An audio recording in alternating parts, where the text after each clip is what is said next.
صباح الخيرات. ازيكم؟ يا رب تكونوا بخير وسعادة. موضوع النهاردة على قد ما هو متعارف عليه وسهل، مش كل الناس بتتبع القواعد والقوانين فيه. هنتكلم النهاردة عن آداب استخدام المواصلات العامة. أيام زمان كانت المدارس بتعلم الطلبة إزاي يتصرفوا وهم في الباص أو أي مواصلة أخرى، وإزاي تصرفهم لازم يعكس أخلاقياتهم وهم اتربوا على إيه. أنا الحقيقة مش عارفة هل لسه بيدرسوا الآداب دي دلوقتي في المدارس في بلادنا ولا لأ. يا ريت تعرفوني في التعليقات. بس اللي لاحظته وعشته وأنا في إنجلترا وكندا مثلا، إن المدارس بتاخد التلاميذ الصغيرين جدا في رحلات داخل المدينة، وبتعلمهم إزاي يتصرفوا صح وهم في المواصلات العامة.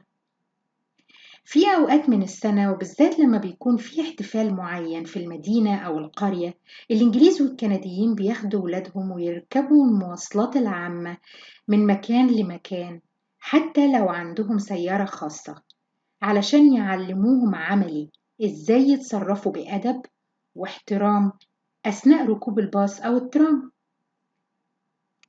والآداب والسلوكيات دي بتبقى مهمة أهمية قصوى لما بنكون مسافرين سفر طويل في طيارة أو باص، لأننا بنبقى مع ناس ما نعرفهمش من مدة طويلة قد تصل إلى 14 ساعة متواصلين، وكلنا عارفين قد إيه ده بيكون مرهق، وفي أحيان بيشكل ضغط نفسي كبير. لو اتعلمنا إزاي نتصرف صح في المواقف دي، الحياة هتكون أسهل على الكل.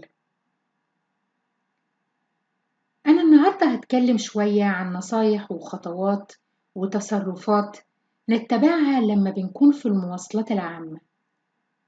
الخطوات دي هتجنبك عقوبات وغرامات ممكن تكون موجودة في البلد اللي انتوا عايشين فيها، وكمان هتجنبكوا نظرات غاضبة من الآخرين من حواليكوا لو خالفتوها. بس الأهم من ده كله، اتباعكم للآداب العامة في المواصلات وتعليمها لولادكم هتخلي مجتمعاتنا أهدى وأقل عنف وخناق، وده في حد ذاته هدف مهم وأكبر من تلافي الغرامات والعقوبات. قبل ما أكمل ياريت تشتركوا في القناة وتفعلوا الجرس علشان تشوفوا كل جديد، كمان تعملوا لايك لو الفيديو عجبكم. أول سلوك هتكلم عنه هو الالتزام بالطابور المخصص لركوب الباص أو الطيارة.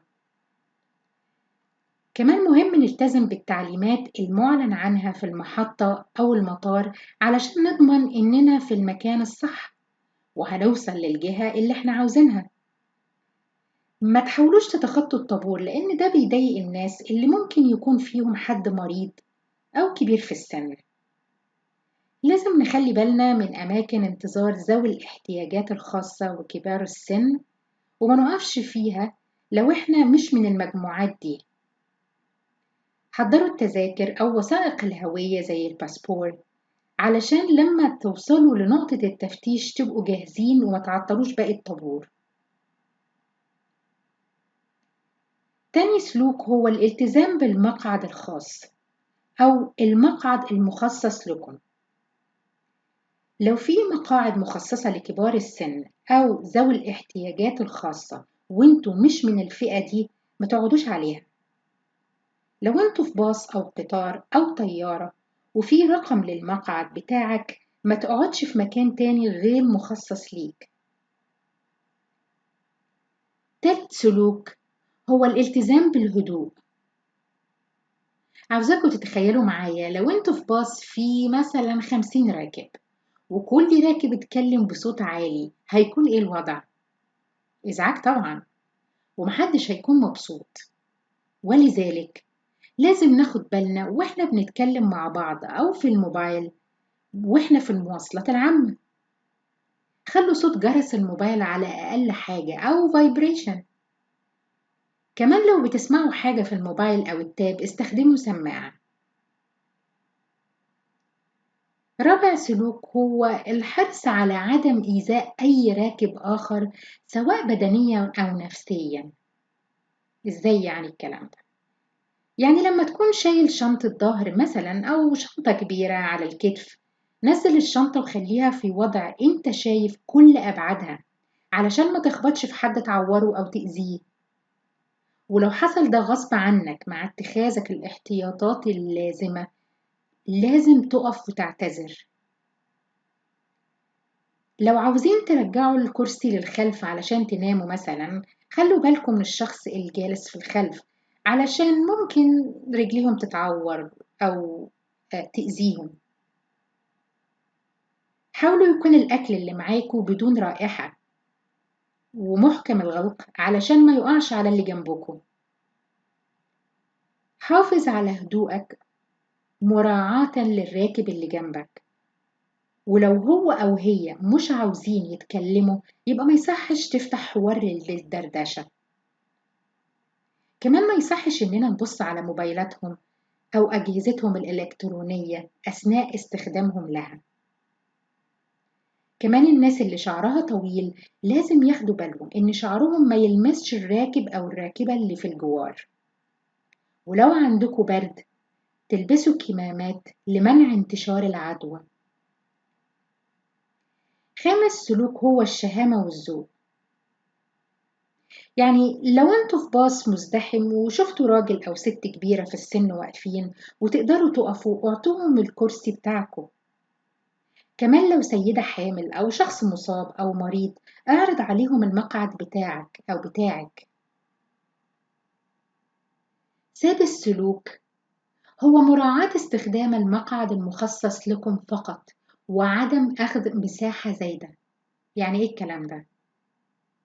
يعني لما تكون حاجز كرسي واحد في الباص مثلا، يبقى ما تحطش الشنطة أو رجلك على المقعد المجاور. كمان ما تحطوش شنطكم في أماكن غير مخصصة، لأن ده ممكن يتسبب في إصابة الآخرين. سابع سلوك هو النظافة. لو معانا حاجة وعاوزين نرميها في القمامة، لازم نرميها في المكان المخصص. ولو ما لقيناش المكان ده في الباص أو الترام أو الطيارة، نحتفظ بيه لحد ما ننزل ونرميها في سلة القمامة. محدش يكتب أو يرسم على الكراسي أو الجدار، لأن ده بيتسبب في مظهر غير حضاري وممكن يعرض اللي عملوه للمساءلة القانونية. قولولي في التعليقات إيه أكتر سلوكيات سلبية بتضايقكوا في المواصلات العامة، وإيه أهم نقطة أنتوا شايفين إننا ناقشناها النهاردة. ولو في حاجات تانية إحنا ما ناقشناهاش ممكن تقولولي عليها.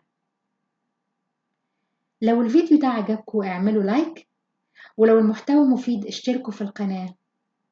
شكرا وإلى اللقاء.